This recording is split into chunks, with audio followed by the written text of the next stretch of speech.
Hi, everyone, and welcome to today's expert talk. Today, we have with us Mrs. Karpagam. To quickly introduce Mrs. Karpagam, she's a lactation care counselor, infant massage educator, and a natural birth enthusiast.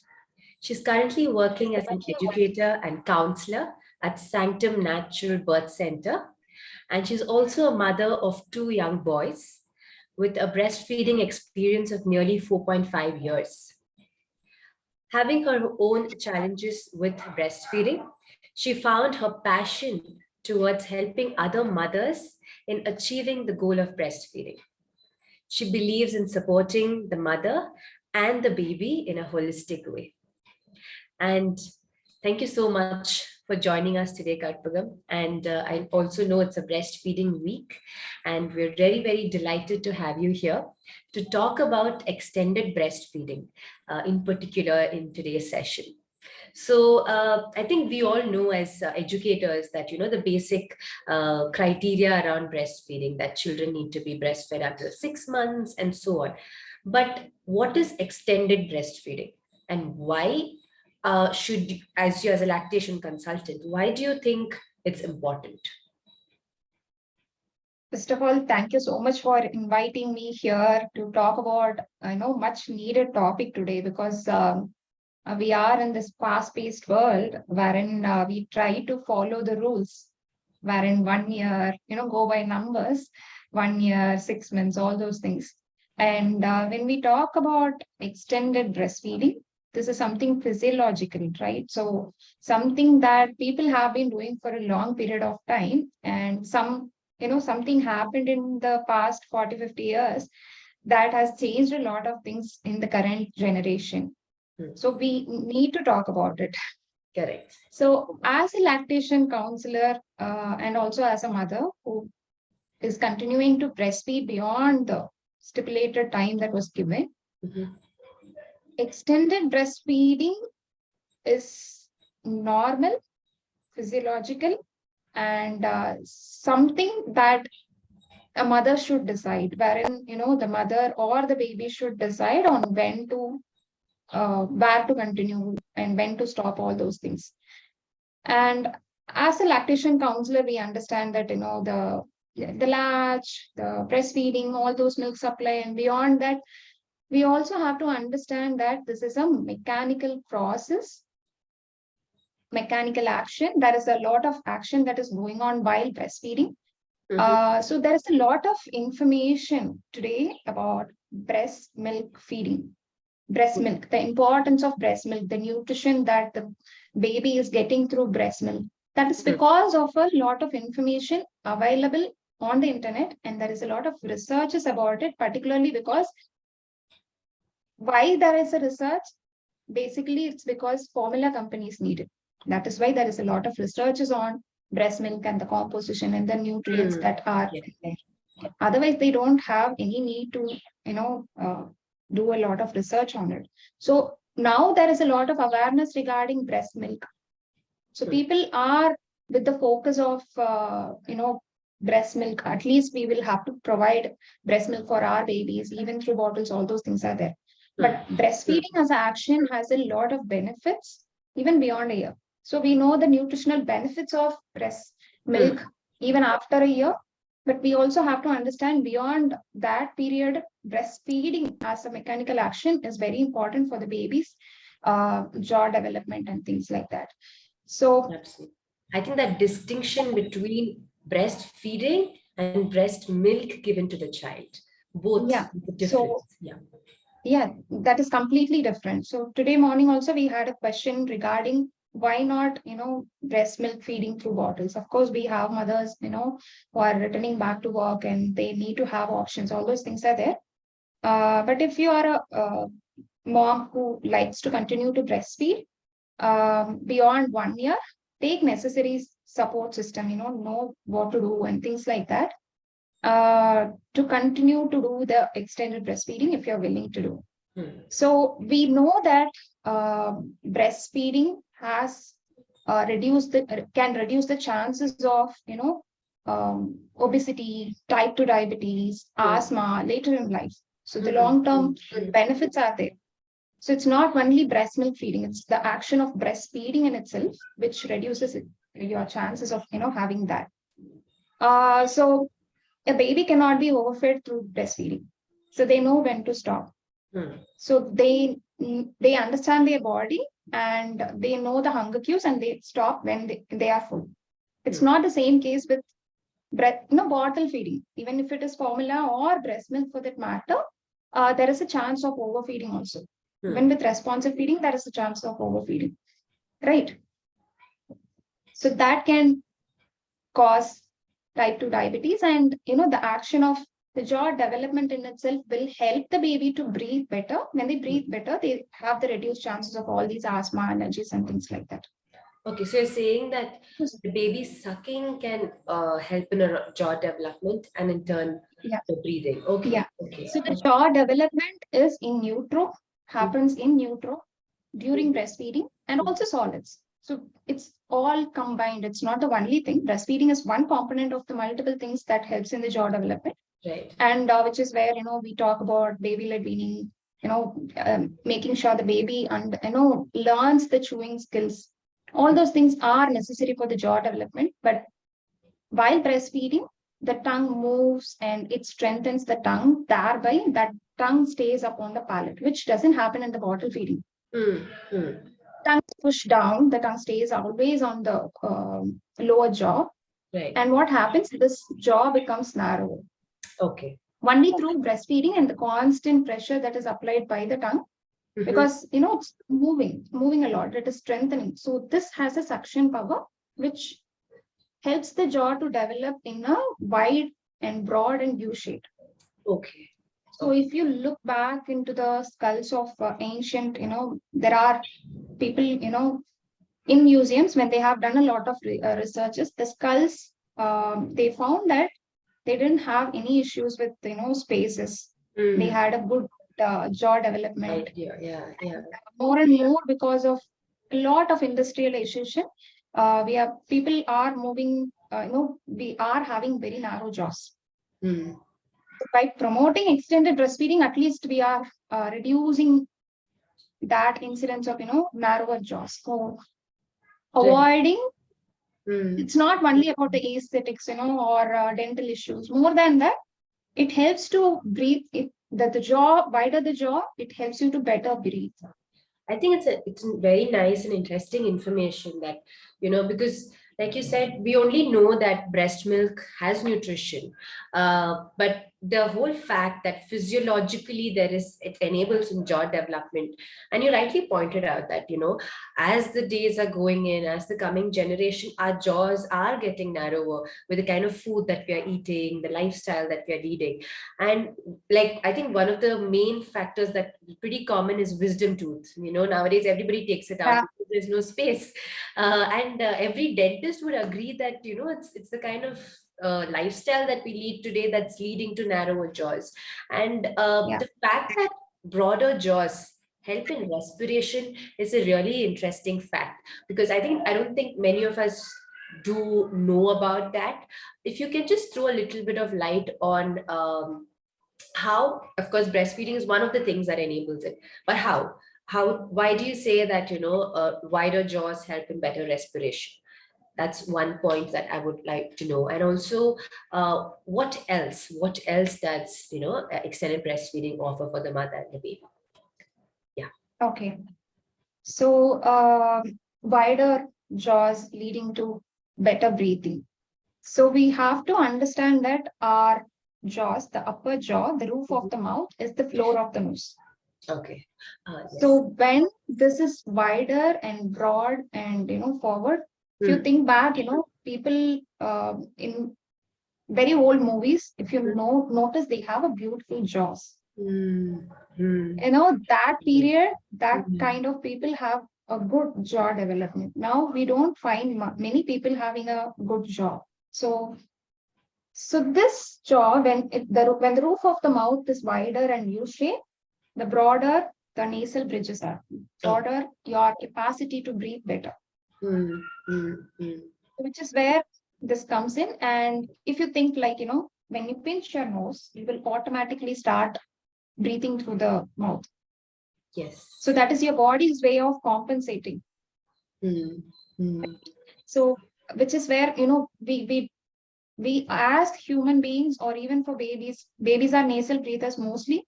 But, as they tend to grow older, if there is a habit of open mouth breathing, all those things can impact in the sleep, because we need to sleep through breathe through the nose to get better air circulation, not through the. So we should be nasal breathers, and we should promote that, and that will help them to avoid any infections as well. So we have, cold, flu. So some babies who have open mouth breathing have recurrent colds. All those things are happening because so the nose has some antiviral immunity factors that are inside the nose, which prohibit. There are hairs, there is nitrous oxide that is being sent, there is sinus fluid that is running. All those things will inhibit, அதாவது தடுத்துரும் அந்த germs வந்து உள்ள போய் attack பண்றதுக்குள்ளே. That is the first line of defense that our body is having. But when we are open mouth breathing, what it causes is it directly affects us, and this is a very common issue for babies having open mouth breathing. Right. So what we can do to avoid, this is completely a separate topic, but I thought that why extended breastfeeding in itself helps to avoid a lot of troubles, because of the immunity factors that the baby is getting through breast milk also. When the baby is having any sickness or cold or, fever, they are constantly needing our breast milk, and we are providing immunity through our breast milk also. Yeah. Right. So you talked about, when we were discussing yesterday, you were talking about how you were able to feed your babies, both Correct. the kids, when they were sick, right? Yeah, I think that really helped me, because I remember it was COVID time, and all of us had COVID in the house, and my younger one was 10 months. She was the first to kind of overcome it and recover from COVID. My older one was around 2 years, and I was the worst hit in COVID. And I think I don't know how I would have managed if it was not for breastfeeding, because even for me as an adult, there was so much body pain, so much was happening. I didn't know how we passed that 4 5 days. I just remember making something for the family, juices for the children, but I remember them being attached to me constantly. They hardly had any juice, anything that we made. We had like a fruit meal, nothing they had. It was just, they were just attached to me. And of course, for me, I was also in a state of, I was sick, so we were sleeping, getting up, sleeping, getting up. And at a point, I just wanted to be I just wanted to be alone at some time. But I also understood that, when it's difficult for me, how difficult will it be for a 10-month-old, for a 2-year-old? The one beauty of breastfeeding Absolutely. is it diminishes the pain. Yeah. So you had body pain, you underwent it, you felt it, but when they are breastfeeding, it's like a massage inside their mouth that they are doing, and it diminishes the pain. So that is why when the baby is having sickness, cold, not necessarily because of that they are getting immunity or they want all those things are there, wherein the closeness and the skin to skin, all those things are happening, but also the act of breastfeeding in itself will diminish the pain. Yes, yes. And also one more thing that I've noticed, Karpagam, is whenever I breastfeed, I automatically relax. Whatever is going on in my mind, I find breastfeeding very, very relaxing that way. So it's just not my child who goes to sleep. Like till now, they nurse to sleep, and I'm okay with that, because they find it very soothing to be close to me and also suck and have the milk. But whenever I feed, I'm very relaxed. So I also look forward to feeding them. It relaxes. Definitely. Absolutely. Definitely. One of the reasons, why we continue to breastfeed is because beyond the nutrition, all those things, we also as mothers benefit a lot from the relaxation. After a really stressful period or really stressful day, when you sit down to breastfeed, because of all the happy hormones that we are getting in our body, we definitely feel relaxed. And that is why I think weaning is hard, emotionally, hormonally, we'll be in a haywire. Yeah. So I went through a lot of, difficulties during weaning process as well. So it's definitely really helpful for us to rest, if we definitely need it.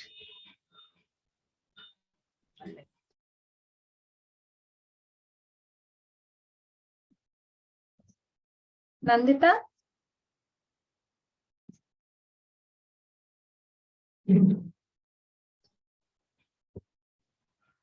Yeah.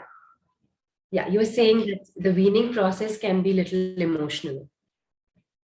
Definitely. Yeah.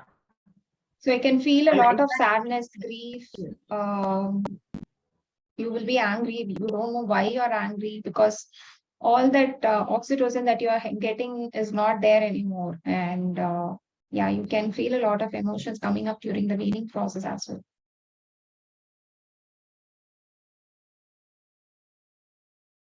I lost you again. do on that process of, yeah, can you hear me now? Yeah, Now good? Okay. So now do better. all mothers, when they wean off the child, do all mothers really go through that, emotional process? Is it is it something that happens? How is it? And how does one really handle if they're facing they're feeling a lot of things in the wean off process?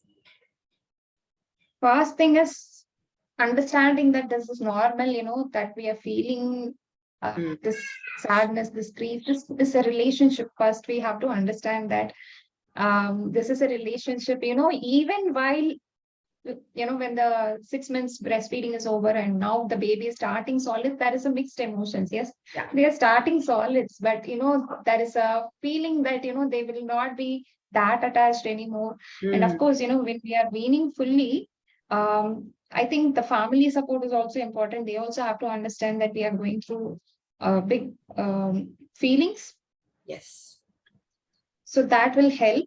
I think support system and giving a lot of skin to skin bonding with the baby through other means can Mm, help us to mm, transition to that, to the new beginning, I would say. So to yeah. the new phase of life. This has been normal for the past 2 years, 3 years, and for any age for that matter. Even 1 month, if you have breastfed and you are continuing to wean, that is also can bring up a lot of emotions.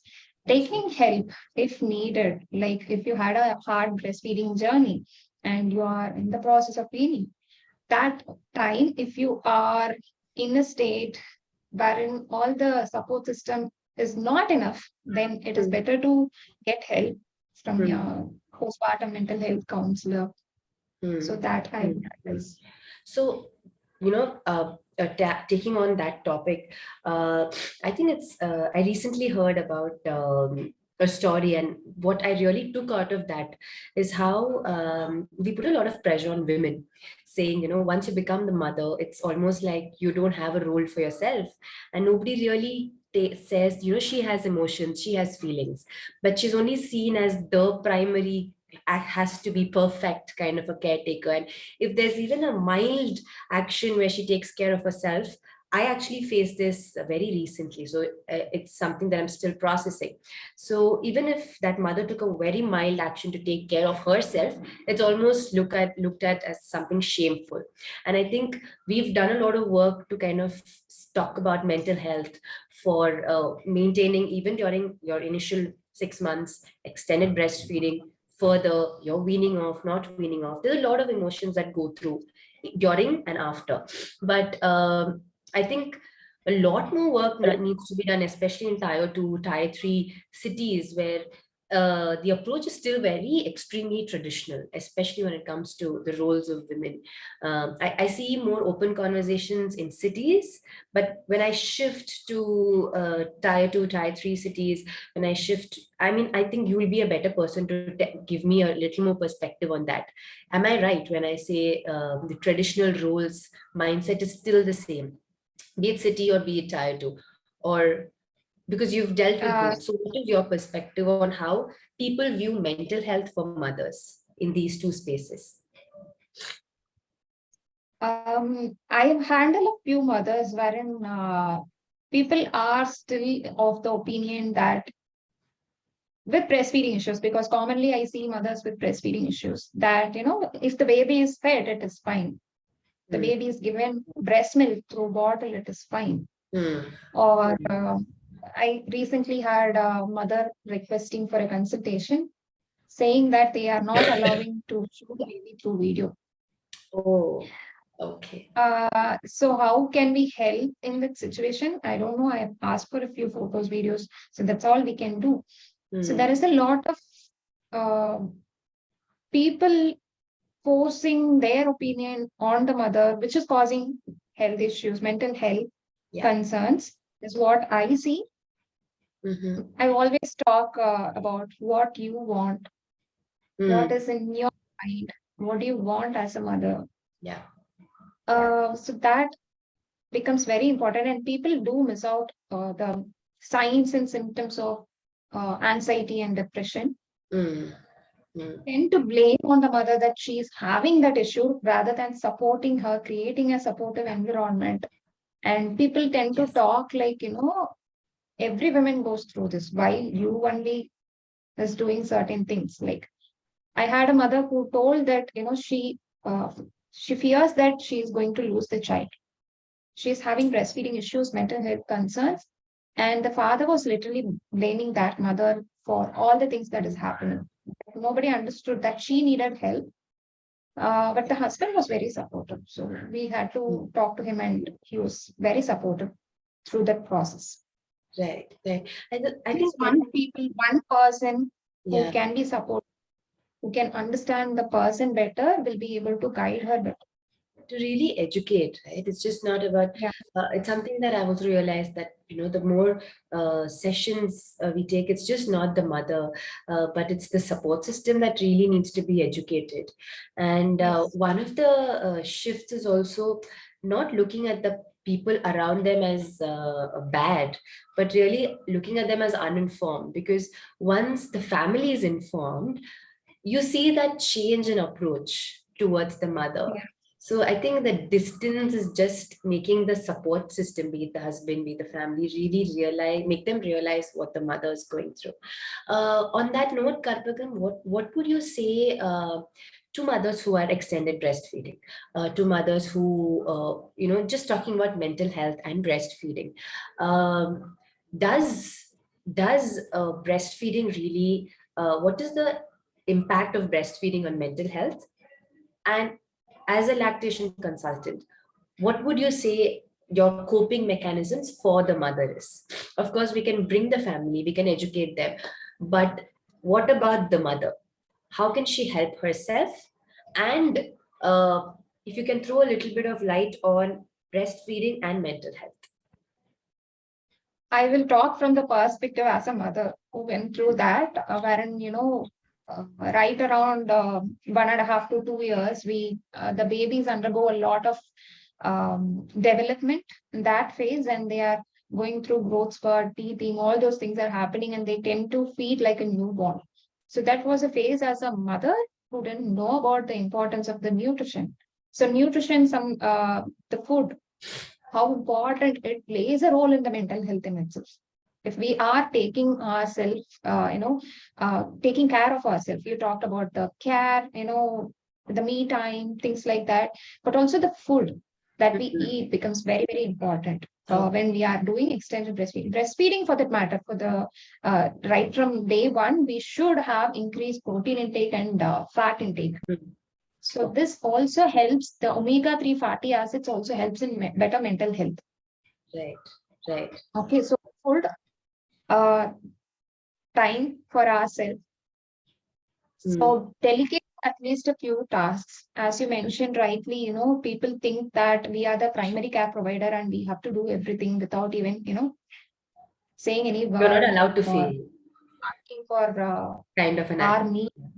Yeah. Sacrifice everything. So we also have need. We also have all those physical aspects wherein your baby is constantly attached to us, wherein we feel touched out at times. If we don't want to breastfeed, because it's taking a toll on our physical health, sleep, Absolutely. mental health. Yeah. All those things are happening. Yeah. So find the root cause, find the reason behind why we are feeling down, feeling that sadness or grief or anything for that matter, and talk to someone, because when we are going through something, we will be in that mental fog. So when we talk to someone, we will have better clarity. They will bring up a new perspective towards whatever trouble that you're going through. It can be a friend, it can be a family member who have done that extended breastfeeding, or even a professional for that matter. So if I had known that this was a very important time period for my child, and this is how it will be, and we need to focus more on the nutritional or for the mother, so we can better feed our babies, I would not have weaned. So I, when I got pregnant the second time, I thought like, this is best for my mental health, best for my physical health, and I weaned him. So I don't regret the fact that, I weaned him when I got pregnant the second time. I know about tandem feeding, people do tandem feeding, but the support system that I had was not ready to support me through tandem feeding through pregnancy. And I was the whole sole taker for everything. So I had my in-laws. I have to take care of them, and also my kid, and also pregnancy. Pregnancy can put us a lot of demand on our body. Absolutely. Yes. So I thought this is not for me. Tandem feeding or breastfeeding through pregnancy was not for me because I don't have the support system. So I weaned. Okay. Okay. And it was a completely conscious decision, right? Yes. As long as you are conscious about the decision that you're making, it is the right thing, the best thing for you and your baby. Yeah. For your mental health, of course. For me, that period I want to enjoy. That pregnancy I wanted to enjoy.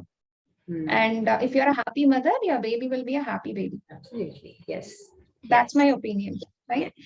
So how was you are a tandem feeding mother, and you would have undergone all these challenges, right? So wherein I think for me, first of all, from your point of view, one thing that stood out for me, while we're talking about the importance of extended breastfeeding beyond 1 year and for natural weaning, I think the choice that you had made to wean off your child brings out that, yes, XYZ is important. Extended breastfeeding is beautiful, bonding wise, nutrition wise, but it's always a choice of the mother, not at the cost. But you rightly said, happy mother, happy baby.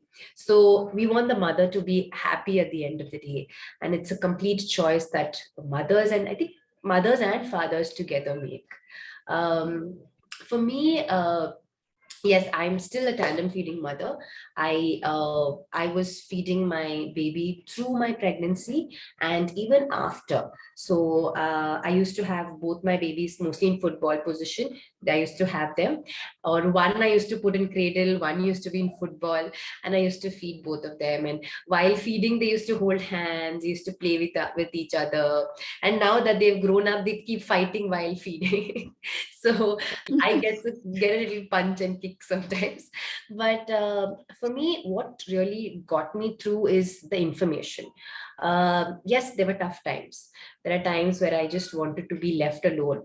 I just felt like someone was crossing my boundaries sometimes. When it was, especially when my younger one was completely exclusively fed, I needed boundaries. There were times there I completely enjoyed. So it was our time, our 3 of our time, and I completely enjoyed it. There are times where I just zoned out and I said, I used to feed them, but I was like, they're too young to understand at this point. So I let the feeding happen. But at the same time, I used to say, can we stop it in 2 minutes? I need some rest. So initially, they found it very weird. They said, what rest? My elder one said, no, I will not. And then I said, no, Amma needs rest. 2 minutes, everybody takes rest. I also need rest. So we came up with our own way of having a countdown. So they understood, the older one understood till 10. So I used to wait for those 2 minutes, and then I used to say, I'll count 10, by 10 you leave. And so they were also mentally prepared that, okay, we have to stop in another 2 minutes, and then they stop. So that helped me establish my boundaries, saying, we'll have it for another 1 minute, and then I need my break. So that way, I got my time to myself, or I got those 5 minutes extra to really calm down and then go back. And I think that tandem feeding for me came with both plus and minus. I would say the plus was more because the information, the more I read about it, the more I saw people tandem feed, it kept me motivated, it kept me inspired. I said, this is something that is beneficial for my child. My own father was fed until 3.5 years. And when you said in the beginning of the interview that, it protects you from type 2 diabetes, asthma, both of it, he's borderline today, but he's not got it yet. He's almost 65, nearing 70, but he's still hale and healthy. But all his brothers, younger brother, older brother, somehow they've just got it already. So I somehow connected it when you said, it protects you. I connected it because he was fed until almost 4 years, which the other siblings did not get. So those things just kept me going. So it is a mixed bag. Tandem feeding is definitely a mixed bag. For you, it was like, pregnancy your and birth. father was breastfed for 3.5 years. Here Yes. for me, I was breastfed only for 3 months as a Oh, child. okay. And for my husband was fully bottle fed. Oh, So we okay. understand the implications, the risks that we are currently having. So he is having obesity, all those things are there. Some risk factors because of that bottle feeding is there, which I now understand as a lactation counselor who's very much involved, who's very much focused on the sleep, the jaw development, all those aspects. Um, so that part, I think this is where forces me or pushes me to continue to breastfeed for as long as possible. Beyond you were talking about the challenges, the boundaries. Yes, I wanted to Body boundaries. that first. I learned it very later on. My first child was okay, fine, but the second one, I think that I was exhausted to a point wherein I wanted to, I hated breastfeeding. It happens. We love, but at the same time, we hate. And Sometimes you just want to my be alone. mentor taught this aspect called boundaries. Especially when your baby starts feeling like a newborn and you feel touched out, your baby's constantly. This is very common with mothers who are handling everything in a nuclear space, wherein in a nuclear family, nuclear setup, wherein the father goes to work, the mother handles everything, and the baby is also feeling alone and constantly asking for feeds. Right. And that can be like 17, 18 times even. So she mentioned that this was one mother who came to me asking for weaning advice, telling that, the baby is asking for feed often, very often. And she talked about the boundaries wherein you can reduce the time or you can say no. So we as people, I as a person, it is very hard for me to say no. So I understood that it was my own perception. I cannot say no to him. That's why I'm constantly feeding him. And when I started placing boundaries, it was actually really helpful for my mental health as well. Even now, I place boundaries like when he's, they breastfeed for emotional regulation. It's not for nutrition now. At around 3 years, when he's hurt, when he's feeling alone, when he wants to connect with me, or when he's emotionally down, wherein he's angry or feeling sad, all those things he need breastfeeding for regulating his emotions. I think that is a good way to handle his emotions, fine. But at certain situation, we cannot. Absolutely. And so at that time, I'll say like 5 minutes. I'll put an alarm. Once the alarm goes off, you will have to wait. You will have to take off. So he understands. There was also one question about, when babies ask for feeding in the public spaces. Yeah, that's so during that time also we have to be very open, communicating our needs, saying a very strict no, saying that, I cannot do now. We can do it when we go to the car or when we go to the home. Communication becomes very important. They understand. They can really understand well. And I think like they say infancy lasts until 3 years. I can just see the difference. At the mark of 3 years, the child is ready to go out and step out a little more than what they were even a year back or even a few months back. They step out, they start socializing, and they come to you only for feeding when absolutely necessary, because they're still little ones, they're still learning to emotionally regulate. And what really helped me, Karpagam, was I used to, from 2 years of age, I started teaching about private parts. I said, this is something that's very special. It's only for you. And she started asking about me. Then what about you? I said, you will have your breast when you grow older. And she said, oh, okay. And she had this basic understanding. So whenever she used to ask me in public, this education that we had as mother and daughter really helped. All I had to say was, listen, this is my private part. I'm not comfortable exposing it in public. We'll go to the room, or we'll go to a place where nobody is there, or we'll go to a private place. And private place and private part are two things my 2.5-year-old very much understood. She was very understanding of it. And by 3, she only used to say, oh, this is not a private place, I'll wait. Or I really want, let's go to a private place. So it became like that. So what really helped me in terms of these boundaries, like you said, doing some mechanism like an alarm or a countdown, and also this body education really helped me to make that communication easier. And children understand, like you said. It's not like they do. Definitely. Yeah. But one thing is, yeah, when they are very persistent, in the sense when they are in the tantrum phase, their brain cannot understand the logical reasons behind it.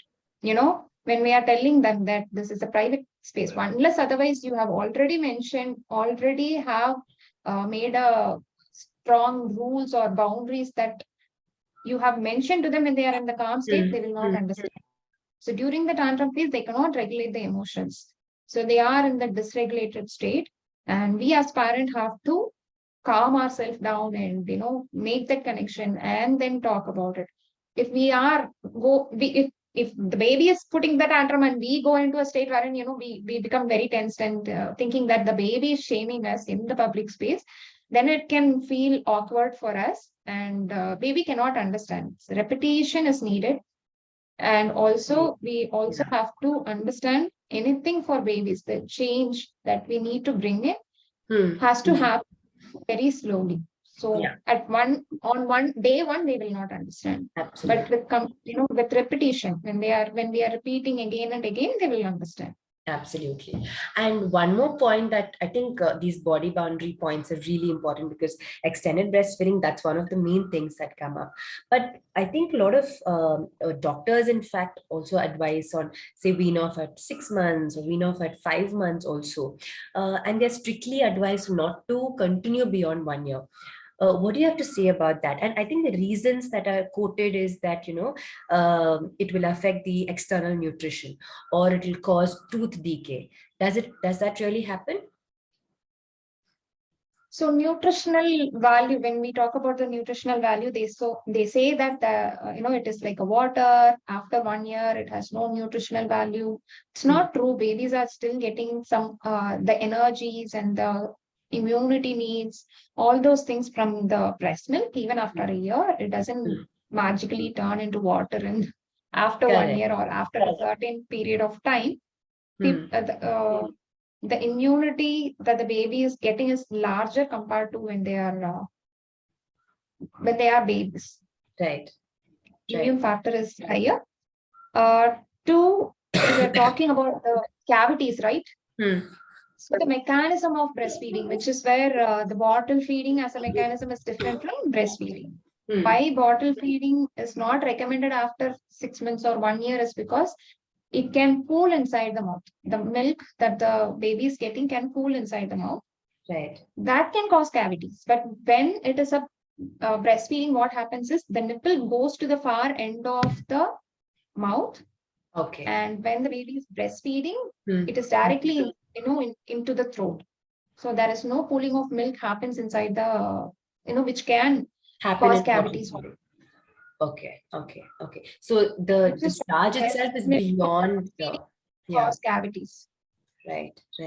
And what about the fear of the child will get too attached, the child will not socialize, the socializing skills of a child will reduce the more they keep feeding. Is that true? What do you have to say about that? The And question. also there is a Yeah. thing like you cannot wean after a certain age. Hmm. That is also there, right?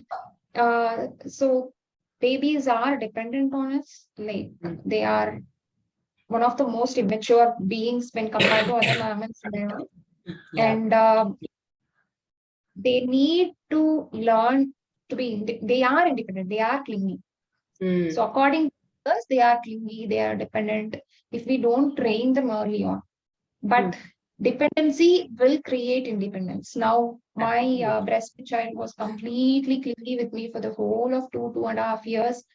Is the Hmm. child who is very independent now, who can do everything on his own. Now Absolutely. he's like, Yeah. I'll do this, I'll do that. I Yes. can wear my own shirt. So Yes. they are going to become independent soon, but not at the age of 3 months or 6 months or 1 year. Yeah. And So I that think, is a more. yeah, and I've seen that even at 2.5, it's still okay if they are clingy because the brain development, it will happen only when the child is feeling safe, secure, and nourished. Right. That will The happen. safety is here Yes. with If the us. safety is not there, how will the body even concentrate on development? The body is just going to be in a very adrenaline-driven state. For us, Yeah. we feel that I mean, mother is the source of everything for a newborn. So I think just the safety will make the child's development higher. And I second when you say, Karpagam, that clingy children, you see them, their development happen a lot more faster.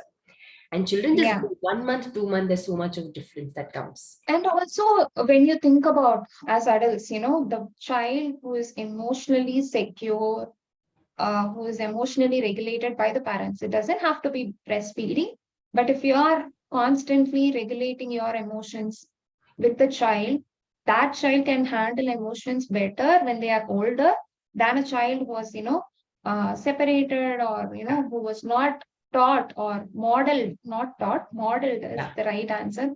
Model will not be able to handle emotions later in life or stress later in life. So yeah. this is one of the key aspects that we talk in classes when we are talking about infant massage even. I Hmm. talk about this emotional relation, which is very important. For babies, we are talking about. But Hmm. for a toddler, it is much, much important. Yes, when they're going out. And to just add a note, it's something that I've very much seen because on another capacity, I also deal a lot with elders. And we kind of go back and see where their emotional insecurities are coming from. And mostly they go back to their 5 years, 4 years, or even younger and say, it's mostly it relates to, not being able to have that regulation.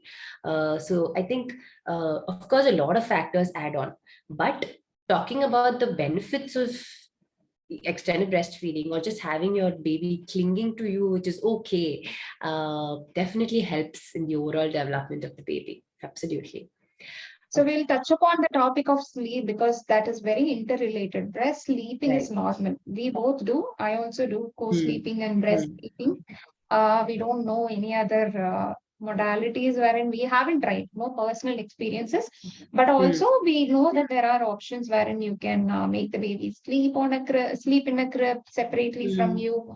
But for me, as a parent with two children, co-sleeping was the best thing that happened. You Yes. feed the baby goes to sleep, and you also get enough rest. So Yes. for me, that was the thing. But if you as parent feel that breastfeeding and sleeping is not working for us, then you can have a consultation with, sleep Yes. consultants are there, wherein they can help you through the process of, making the baby sleep separately. But we Hmm. want to reassure that it is a very normal thing for the baby to breastfeed and sleep because Yes. this is not only for nutrition, they are just bridging from one sleep cycle to the other sleep Yeah. cycle, and they sleep better when they are close to us. Yeah. Yeah. That is one. Two, sleep is a developmental milestone. It's a milestone which they will achieve at a certain age. Every baby will walk at different ages. Like one will walk at 10 months, one will walk only after 1 year, 2 months. So just like that, every baby is different. After 3 years, you can expect the child to start sleeping independently. Until then, they will need us. They will need. So I always say we are very immature beings when compared to other mammals, and do not compare us with other mammals. Like the one, if we want to compare, it is the marsupials or the kangaroo or a monkey. If you notice the the the, the little one, the kutti one, it always clings on to the mother. Correct. So we are like them, not like a deer or a calf. So those are all very different kind of species. Absolutely. And it's also light waking doesn't really mean the baby is, hungry, because that's a very common notion, and the mother is just behind their mother mostly. But it's also that every one of us wake up in the night. We as adults know how to fall back to We sleep. just we just know to go back to sleep without any help, but they need our They help. need our help, absolutely. One more question that's come up, Karpagam, is there's a mother who wants to start. She stopped for about a month or two, but she wants to restart breastfeeding her toddler now. Toddler as in maybe about 10, 11 months or so. Can she do that? How can she do that? Definitely, relactation is something that is possible with the right support and with the right equipments. We need some amount of pumping that has to happen. We need to know the history. Without that, we cannot say anything. But if the child is coming to the breast and suckling, and if it is 11 months, then definitely we can try something. It's possible. So relactation is something that is Definitely possible. possible. Okay. And if mother chooses to wean off, what would you advise as the, of course, I'm not talking about mothers who are going through, physical or mental challenges. That's priority. But even in general, if they want to wean off because they're finding it otherwise difficult, work-life balance-wise difficult, do they have an option? If not, there's a mother who says, what would be the right age for me to wean off? A safe age. Right age, there is no right age, in my opinion. Whenever you are thinking about weaning, this is called mother-led weaning, wherein you decide to wean your baby. Or baby-led weaning comes in, wherein you go with the baby's way, and the baby weans when they are ready, or when they feel like they are ready to wean. So weaning strategies, we have different strategies. One is gentle weaning by Jay Gordon. You can Google it, you can find the resources for it, and you can do that. What I feel is not everyone will, every family is different, everyone's situation is different, their needs for weaning is different. So not one particular strategy will help. So Jay Gordon might work for a person who wants to wean in another 6 months. Okay. They can start planning. They can start by dropping one feed at a time. For in 1 week, they can drop one feed, and slowly, gradually, they can wean the baby. Okay. So that is one. Two, there are some people who wants to wean for health concerns. So for them, a different strategy might work. Some have told, like, my nipple is hurt. I cannot feed more. All those things. So sometimes it is not the same for everyone. Right. So different things work for different people. Different for different people. Right. So one more mother says, this is, I think, is important. With extended breastfeeding, will it lead to calcium deficiency in the mother? Actually, there is a research saying that when your bone is losing certain amount of calcium from while you're breastfeeding, but after weaning, the recalcification happens in the bone, reducing your chances of osteoporosis later in life. So you might not have any deficiency. Try to include, listen to your body if you're feeling tired. Look for, or if you're having cravings, take care of the nutrition. That is very priority. And also the calcium tablet supplements, if you want to take, you can take it. That is important. but don't worry about it, because this is one of the reasons stated for weaning after 1 year or 2 years. Right. You know, after the baby attains a certain age, you will become very unhealthy, or you will become tired. The baby will suck up all the nutrients from you, is the common reason stated by elders for weaning. So mothers also tend to believe that. Right, right. But taking care of her diet and also supplements is equally important. Definitely needed. Yeah. But also your body will, is Beautiful and amazing beautiful in enough. that way. Absolutely. Yeah. Yeah. Okay. So the next question is, will extended feeding delay my menstrual cycle in postpartum? Yes, it will. Okay. Okay. The next one is, will extended breastfeeding affect the nutrition of the baby? A lot of the elders in the family are advising me that the nutrition will be affected. So after 1 year, the primary source is not the breast milk. So you can start with solids, and then after, when the baby goes to sleep, maybe you can feed the baby. But otherwise, prioritize solids after 1 year. Right.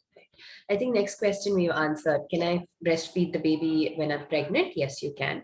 I think the next one is, how can I achieve extended breastfeeding? Any tips? Just Like extended breastfeeding with nutritional aspect we have talked about. I think that was the question. right. And also the fact that keep yourself motivated, because it can get challenging, and at any point you can have always the choice to say, I think I'm good to wean off, and it's an individual decision, like we've time and again Yeah. mentioned in the interview. And there is also a saying, don't quit on a very bad day. So if you are choosing to wean, do it on a day wherein you are feeling calm, and you are deciding, you are making a conscious decision to wean. Right. I think pretty much answered most of the questions. There was one wherein, can I breastfeed my elder one when after the birth of the second child? That can happen if the first child, elder one, is willing to breastfeed. So I had one instance wherein my elder one wanted to breastfeed. So I weaned him 10 months back, when I got pregnant, 8, 10 months back.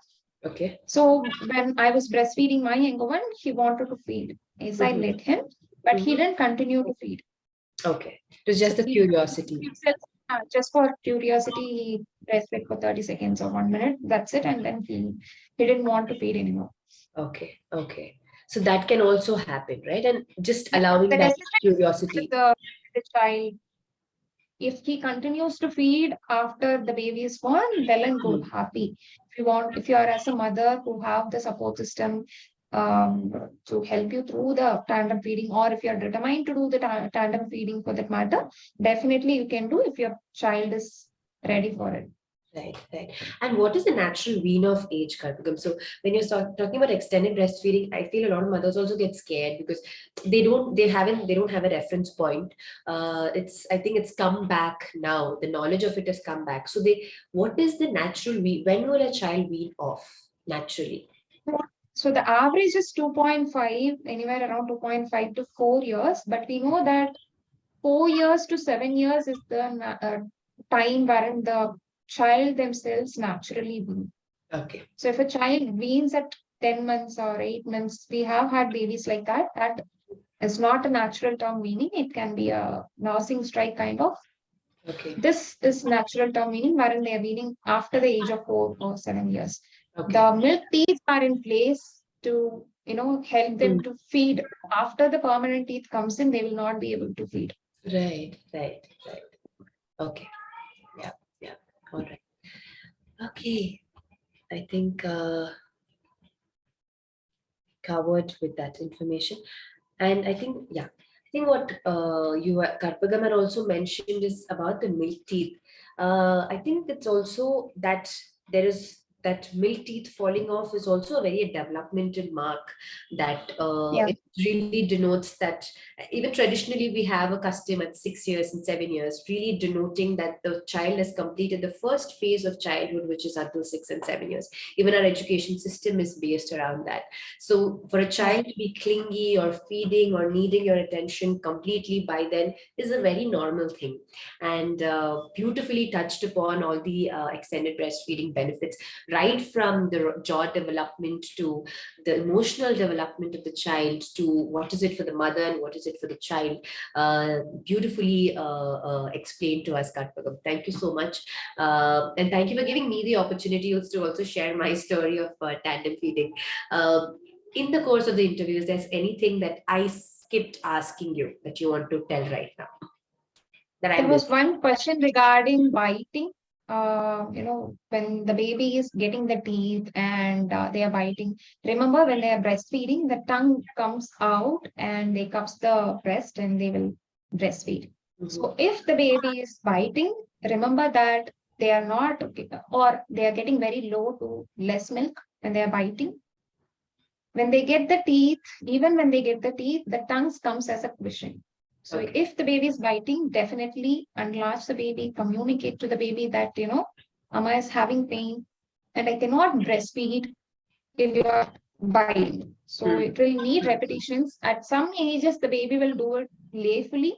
At certain points of time, when the baby is teething, I see that there is a change in latch. So focus on the latch, always unlatch the baby, tell them, communicate them. They will have to understand that, biting is a big no-no. And you can give teething sticks or, popsicles, things like that to help them ease the pain. Because there is a lot of pain, they are doing that. Yes, absolutely. Great. So, thank you so much, for asking me to talk about this much needed topic. And this is something that I'm very passionate also, that, we want to continue to feed, empower parents with the information that, there are many more benefits to breastfeeding than beyond the initial nutrition that the baby is getting. So I think this is very important. Absolutely. And we were able to wonderfully throw light on the holistic approach of extended breastfeeding and why it's here. And the point that I don't think it's newly come. A lot of people think it's newly done. It's not newly done. It's just a lost wisdom. We've been doing for millions of years. We've just forgotten about it in that for short 200, 300 years, we've forgotten about it. I think with all the industrial revolution, we've missed that. But we're just bringing back something that is an ancient wisdom, and so happy to have you talk to us about it and also practiced it with your little ones. Thank you so much for all the knowledge and all your time, Karpagam. Thank you so much. Thank you so much. Bye. Bye.